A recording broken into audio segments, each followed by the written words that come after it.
नमस्कार. महासागरच्या खरीखरीमध्ये मी ऐश्वर्या शिंदे आपलं स्वागत करते. सर्वोच्च न्यायालयाच्या आदेशानुसार निवडणूक आयोगाच्या वेबसाईटवर सर्वोच्च न्यायालयाच्या धाकामुळे एक दिवस आधी स्टेट बँकेने दिलेले बॉन्ड बाबतचे विवरण निवडणूक आयोगाने वेबसाईटवर टाकले. या माहितीमुळे संपूर्ण देशात खळबळ माजणे स्वाभाविक आहे. आता जे खुलासे येत आहेत, ज्या चर्चा होत आहेत, त्यावरून बॉन्डचे हे प्रकरण वाटते तितके सरळ नाही. जुने अर्थमंत्री स्वर्गीय अरुण जेटली यांनी अनेक पळवाटा काढून या बॉन्डची निर्मिती केली होती. पण हे सर्व संविधानाला अनुकूल नाही अशी याचिका दाखल करून 5 वर्षे झाली होती. सध्याचे मुख्य न्यायमूर्ती जस्टिस DY चंद्रचूड यांनी या याचिकेवर दिलेला निकाल या देशाच्या एकूणच व्यवस्थेवर घणाघात करणारा आहे. सरकार पक्षावर तर निश्चितपणे डाग पडलेले आहेत, परंतु केंद्राच्या विरोधी असणाऱ्या पक्षातही सगळेच धुतल्या तांदळासारखे नाहीत. या बॉन्डचा फायदा ममता बॅनर्जी यांना झालाय, स्टॅलिन यांना झालाय. ओरिसाचे पटनायकही बाजूला पडले नाही. इतरही अनेक विरोधी पक्षाच्या खात्यात मोठी रक्कम गेली आहे. यात काँग्रेस 5व्या क्रमांकावर आहे, हे खास. सध्या भारतात राष्ट्रीय म्हणावे असे 2च पक्ष आहेत.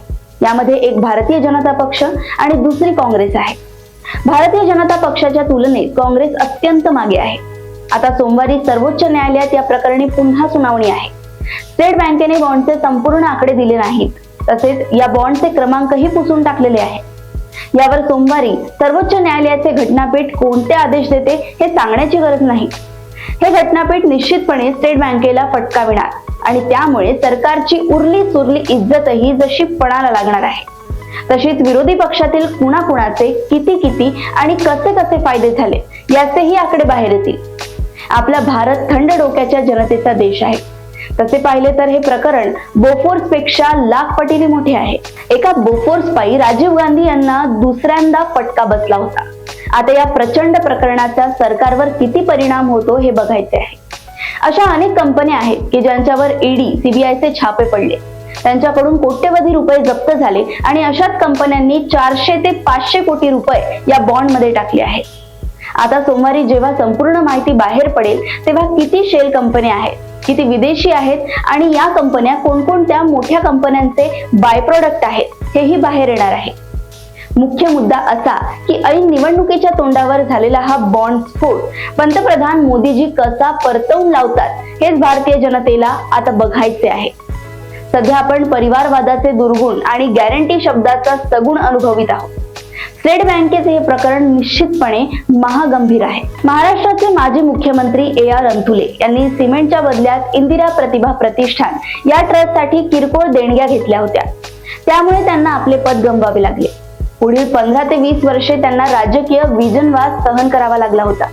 आता हे प्रकरण उघड झाल्यावर कोणकोणत्या घडामोडी घडतात, आगामी निवडणुकीत त्याचे कितपत पडसाद उमटतात याचा पडताळा निवडणूक निकालानंतरच कळू शकेल.